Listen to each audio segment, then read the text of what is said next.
Hello, welcome to this week's episode of Your Manchester with Mr. Mark Llewellyn. Thank you, and with Mr. Michael Adams. We've got a jam-packed show ahead, haven't we? Haven't we just? We have indeed. Yes, I am going to be talking about an exhibition that's happening in a lovely museum in Burnley. You are quite the exhibitionist, aren't you? Flushed away, I'm talking a brand new toilet coming to 53.2, plus taking a look at their Christmas schedules. So it's where your career is going.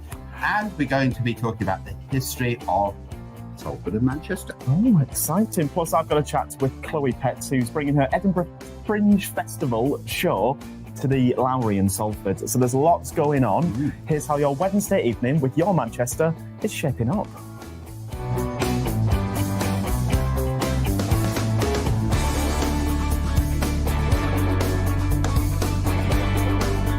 Now, you may have seen the exciting news that Sue Cleaver has been confirmed for Sister Act. She has. She's playing the Mother Superior, isn't she? She's taking over at Manchester, and then she's doing a few weeks on the tour. I have to admit to you, though, I've never seen Sister Act. What? I know. The film? The film, the musical. That's the one with Whoopi Goldberg, isn't it? Yes, that's right. And isn't it Maggie Smith in the film plays the Mother Superior? I couldn't tell you. Is that Maggie Smith from Downton? Yes, she's done a lot of other She always reminded me of Angela Lansbury. Okay. Yeah. Sue Cleaver, though. Sue, if you're watching, what's happening with Eileen Grimshaw? Yes, because is she leaving the show or is she taking a break? Is Stephen Reed coming back from the dead to do it in? Maybe. Or Pat Phelan? Oh, not Pat Phelan. Imagine if he came back from the dead again. I'm feeling it. I'm feeling it. I'm feeling a chat with 53.2 all about their new loos. Go over that way then. And you go that way. Good luck. Yeah, thank you. So in the studio with me now is Simon Naylor and George Miller from 53.2. Hello. We've got loads to talk about, haven't we? So much. Yes. So much. Let's start with the loos. Start with the loos. That's not the way we mean to go on. So yeah, we got a grant a little while back. A lovely grant from Backstage Trust, which means that we're able to complete one of the things we said we'd do really early on when we opened, which was to get a Changing Places toilet in there. Yeah. I think we'll probably be the fourth in Manchester City Centre, give or take. There's lots popping up now, which is really fabulous. It's got a toilet in there that goes up and down. All right. It's got all the handrails. It's got a bed. It's got a privacy screen because sometimes people will have carers with them. Yeah. So what it means is it just opens up access to disabled patrons. People in the city can come and use it as well. Yeah. Audience members. It means that actors who will need those facilities can come and be on stage there as well and use the hoist and things like that to get costume change, which really opens up everything for us in terms of access, which is great. And I imagine this is quite, correct me if I'm wrong, but you guys are in quite a unique venue. You're in a railway arch. We are indeed. So I imagine something like this is quite of an oddity, I guess, for a venue of yours to be able to install and sort of... Well, I think so. I feel like at the moment, unfortunately, Changing Places toilets are sort of an oddity and a bit too rare. I certainly didn't know that was a thing. What's actually happening is that the brilliant Craig and his team are going to build like a shell. Yeah. We've already put a wall in there, which will take a lot of the weight that's needed for the hoist and things like that, the heavy machinery. So it's kind of just standalone, which is great. And then we're going to build the rest of the dressing rooms around it, which means that all that back there will be a lovely changing area, really, which is fantastic.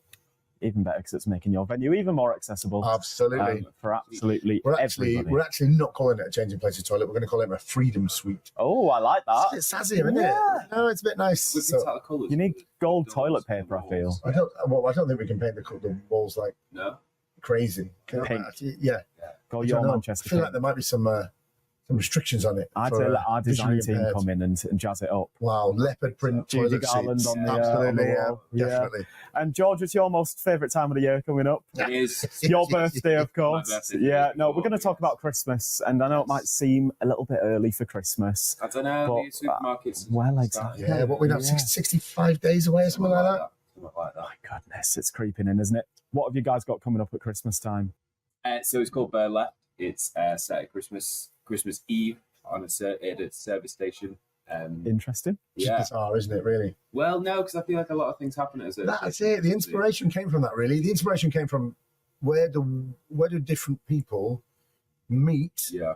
who might not normally meet. Well, it's potentially as well one of the only places open on a Christmas Eve. Exactly. Absolutely, and you Yeah, got to get your coffee. The whole driving home for Christmas thing that's everyone stops at a service station. Yeah, don't they? we're doing it with Imaginality, who did our last one, Realms of Glory in the Arches. They did our last Christmas show. Ollie is an incredible writer. And this play is actually being created from scratch, and we've got a team of writers working on it. We're going to write access into it. We've got a real diverse writing team, which means all the stories are coming from different kind of backgrounds and stuff like that. It's really exciting. We're excited. Tickets went on sale today, actually, about an hour ago. Good plug. Good Yeah, plug. about an hour ago. And they're early bird tickets as well, so you can get a ticket for a tenner. Oh, even better. So get on Well, there. gents, you've got such a busy few months ahead. Chuffed a bit you got the funding for this, Thank Lou. you. Yes. I know it's an unusual one to talk about today, but Toilets. it's Yeah. fantastic. It's fantastic. It really is. And best of luck as well with this exciting stuff in the new year. Yeah, we'll let you know. And, We'll let you of know. course, the lead up to Christmas. Looking forward to speaking to you nearer to the time to find out about that exciting you. project. Cheers for having us, guys. Take care. Well, lovely. Now we know where Michael's career has gone. Now, I have been taking a walk around Manchester the last few weeks, and this is another one in the city centre. And we start this week's walk with a radical slogan: the Hacienda must be built. And that's how the Hacienda got its name. Of course, the famous nightclub of the 80s and 90s, funded by Factory Records, Tony Wilson. It's part of Manchester's history, and it gave us, isn't it, Manchester, which we still use today. Sadly, the building went. It had been a warehouse before it became a nightclub, and now we have some rather nondescript apartments. Such a shame that there's not some kind of memorial here to those wonderful days. But we're going to now cross over the road, going to go into another fairly new development.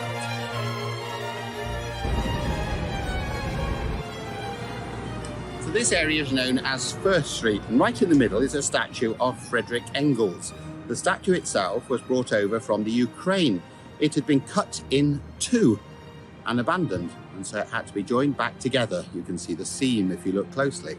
Frederick Engels actually lived in Salford, and he wrote a report into the appalling working and living conditions there. The report really didn't do much good, but it was only when he teamed up with Karl Marx and they worked on the Communist Manifesto, published in 1848, that his work then was listened to. And that is why Frederick Engels is here in the middle of First Street. In 1927, the Ritz Dance Hall opened for business, and you could go for tea dancing and dance lessons, and it was all terribly sophisticated. In the 1960s, the building was turned into a bingo hall temporarily, and then into a nightclub, and it's still, of course, used as a music venue today. The Beatles played there. The Ritz was also a venue for one of Belinda Scandal's appearances, I do believe. But there are also other famous people who have appeared here too. And it's been used in cinema history because it features in the film A Taste of Honey, which of course was set down the road in Salford. So it's seen people come and go, and tastes come and go as well. In the Victorian age, Manchester was known as Cottonopolis because of the goods that were exported in and out of the city. Now, they could only do that by adding as much transportation as they possibly could. So we've seen in previous walks the canals that were brought into the city centre. The Manchester Ship Canal that meant that they could divert traffic away from the port in Liverpool. Was that the start of a bit of rival between Manchester and Liverpool? And of course, the railway. And later on in another walk, I'm sure we will visit where the first railway station was, now the Science and Industry Museum. But you can see throughout the city these viaducts, and they're still here. They've got to go through to get the trains through, and they're now being utilised in some cases as workshops and shops and so on. This one is now the gateway to, well, a whole host of historical things. Jack Rosenthal, very, very famous, very talented playwright. He was born in Cheetham Hill, Manchester. His parents were Russian Jewish immigrants, and he joined Coronation Street in the very early days. He wrote over 120 episodes of Coronation Street. He'd actually started with Granada Television in 1956 when it first opened here, and up till then he worked in advertising. He won numerous awards. He wrote so many fabulous pieces for stage and television. He also married the actress Maureen Lipman. So he cemented the Coronation Street connection, didn't he? Fabulous man, and here he is with a street named after him. We finish our walk this week at Oxford Road Station, another transport hub in the city centre. And opposite, of course, was the old Picture House and the Corner House, as it changed its name to. And there used to be a cinema on this side as well, called the Kinema, which opened in 1910 as a news cinema. Yes, younger viewers, you used to have to actually go to the cinema to watch the news. No mobile phones and no telly in those days. Yes, another corner with a throwback to our past. We'll see you for another walk next week. And I'm joined by Dr. Alison Brown with details of a fantastic exhibition that's happening at the Queen Street Mill. Thanks for coming on the show. Thanks for having me. So do you want to tell us a bit about this exhibition then? Yeah, sure. So the exhibition's called Litmus, Environmental Legacies of Cotton. It's on as part of the British Textile Biennial 2023 across October. And as you said, ours is taking place at the Queen Street Mill in Burnley. It's based on some research that we've done as part of the Cottonopolis Collective at the University of Manchester. And we've been working with Nat Linney, who's a textile artist and educator, and various other sound and videographers and things like that to bring together a reflection, I suppose, on the social and ecological legacies of cotton and Manchester. So we all know, obviously, Manchester was known as Cottonopolis, and Yes. really all the towns in the northwest benefited from Absolutely. this great industry. So the exhibition looks kind of outward, does it? Yeah, so we're, as a group of researchers, we're at the University of Manchester, we're quite interested in exploring these global social and ecological legacies. So obviously there are very strong ecological legacies and social legacies across Manchester and Greater Lancashire as well. So things like environmental pollution, as well as the fall of the sort of cotton industry and the impact that had on working class communities across the regions. But within this collective, what we're really interested in is not just these local place-based impacts, but thinking about how, as a city and as a set of kind of cultural and scientific institutions, we've really had a big role to play in the expansion of colonialism through cotton agriculture and science across the globe, and to bring, I suppose, some questions and reflections about this sort of celebration of so-called excellent and innovative legacies of Manchester and cotton, actually questioning a little bit about the lasting impact we've had elsewhere in places. As you can probably pick up from my accent, I'm Australian, but we found in our work, for example, there were a lot of very strong connections between Manchester and the colonial expansion in the southern colony of Queensland, for example. Yeah. And Queen Street Mill, for those who haven't been there before, is obviously the perfect setting for it, isn't it? I mean, it's a heritage mill, but they still work there, don't they? Or get the machinery working. They do, yeah. It's a really spectacular location. We're really privileged to have been invited by British Textile Biennial to take part, and they sort of, when they understood, I'll sort of explain the works in a second, but when they understood the scale of works that Nat Linney and the team would be producing, sort of earmarked that location for us. But I think it was one of the last working mills in Lancashire, and they still keep many of the machines working to this day, still produce cloth there as well. And so hundreds of these machines sit in this weaving room where these big pieces of cotton cloth that were actually not woven at Queen Street Mill, but actually were donated to us by Quarry Bank Mill, the National Trust property. But yeah, these big pieces of cotton sort of hanging in this location. It's really beautiful. It's been used as a filming location, hasn't it? It was in the King's Absolutely. Speech and so on. Yeah. So as I said, we're very lucky. It's a great place to visit in and of itself, but there's two exhibitions as part of the British Textile Biennial going on there at the moment. Ourselves, Litmus and the Cottonopolis Collective, but also a beautiful set of work by an artist called Madhu.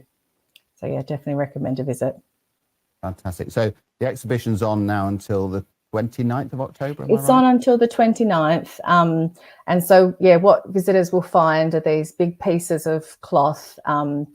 What we did with those pieces of cloth is sort of submerge them in water, bury them in soil, compost heaps at the Furs Environmental Research Institute, all these locations across Manchester where we can start to trace the ecological legacies locally, but also then thinking about how that kind of reach happens globally. So there's sort of artistic works that people can go and have a look at, but also a set of archival materials linking to different cultural and scientific institutions across the city, I've curated a cabinet called So-Called Queensland, so looking very specifically at the impact that colonialism had, cotton and colonialism had on the establishment of that colony of Queensland in the 1860s.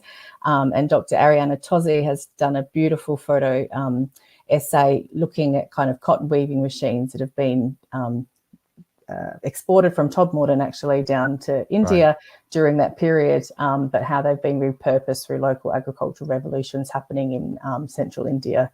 So there's a series of both artistic and archival photographic works on display at Queen Street Mill until the 29th of October. Sounds fascinating. So we should just say that the museum isn't open every day, is it? So it's worth checking on the website. Absolutely, for the opening hours. Yeah. So I think the exhibition's open from Thursday to Sunday. I believe it's 10 till 4. But if you go on the British Textile Biennial website, that contains a lot more information, both about our exhibition and the broader British Textile Biennial. Lovely. Fantastic. Thank you very much for whetting our appetite with that.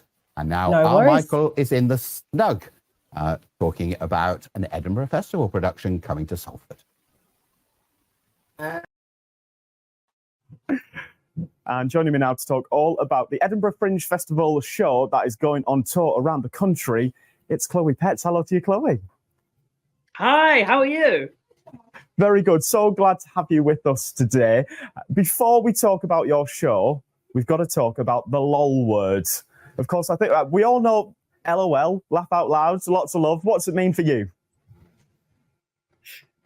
So we put together this like queer comedy collective, and we went through like various different iterations of names, but we decided to do tribute to the sort of noughties phenomena, the L word, and call it the LOL word. And so it's basically just like this mixed bill of queer comedians, and we put on a show at the Soho Theatre every month with like various other queer comedians, and it's always the most like celebratory, raucous, inclusive space, and we always have the best time. Oh, it sounds fantastic. How long have you been involved with that? That is a good question. I would look. Should we say 2017? I think we'll say 2017. It was so it's the other acts are Jodie Mitchell and a double act called Shelf, and we also started with someone called Chloe Green who doesn't do comedy anymore. But we started at the Edinburgh Fringe one year and just kind of put it on a whim, and it sold out every day. And we were like, oh, there's a real thirst for this amongst the queer community. So like, let's just do it. And it's kind of grown ever since, and turned into this real like amazing community. Do you find that sometimes people better respond to things if it's through a bit of humour? Definitely. Yeah, people don't want to get hit around the head with a political stick. I mean, sometimes you do want to get hit around the head with a political stick. Go and watch some satire, some political comedy, absolutely. But I think people, they want to relate to you, they want to like you, they want to laugh. And when you laugh together, that's when you can do the best bits of learning, almost like covert learning. I'm just sort of like, putting a bit of gender studies under the radar, and they don't even know that that's what they've been consuming. I feel very lucky to be in that position that's the medium that I have to communicate with people. I guess it just makes it more accessible for everybody, doesn't it? Absolutely. And I want it to be laughs first because I'm a comedian, Well, good on you. You're spreading this fantastic message through the medium of comedy, which I absolutely love. It is coming to our region. It's coming to Salford, the Lowry Theatre. When is that, and how can people get their hands on tickets? So you can get your hands on tickets via chloepetts.org, and obviously I haven't got it in my head what date it is, but it's on the 12th. It's on I've just looked at it is the 12th. Thank you so much for being more on it than I am. It's the 12th of November of this year at Salford Lowry, and I've done the Lowry a couple times on my last tour actually, and doing the bigger room this time, and I've always had so much fun there. People mentioned great sense of humour. Can't deny it, won't deny it. But I would love to see as many queer people there as possible, and it will be like a raucous party atmosphere. So come along, please. Sounds great to us. Chloe, thank you so much for joining us today. Thank you for having me. It's been an absolute honour to speak to you guys. Thank you. Now, one of the big hits of the Edinburgh Festival this year is about to come to Manchester. And I'm joined by Ben and Tom, who are going to tell us all about their fabulous production. Good evening. Good evening. Hello, mate. How you doing? I'm good, thank you. So tell us about this production. Well, the Thinking Drinkers pub quiz, Fancy Another Round, is the full title. And the show is a drinks tasting, a bit of comedy, some education around drinks, but also a quiz, all wrapped up into one evening of pure entertainment. The key thing to say is, I think, whenever we talk about Thinking Drinkers shows, is the experience is based around 5 drinks. So when you come along, you enjoy the drinks tasting, and Ben and I are drinks experts, so we talk through those different drinks.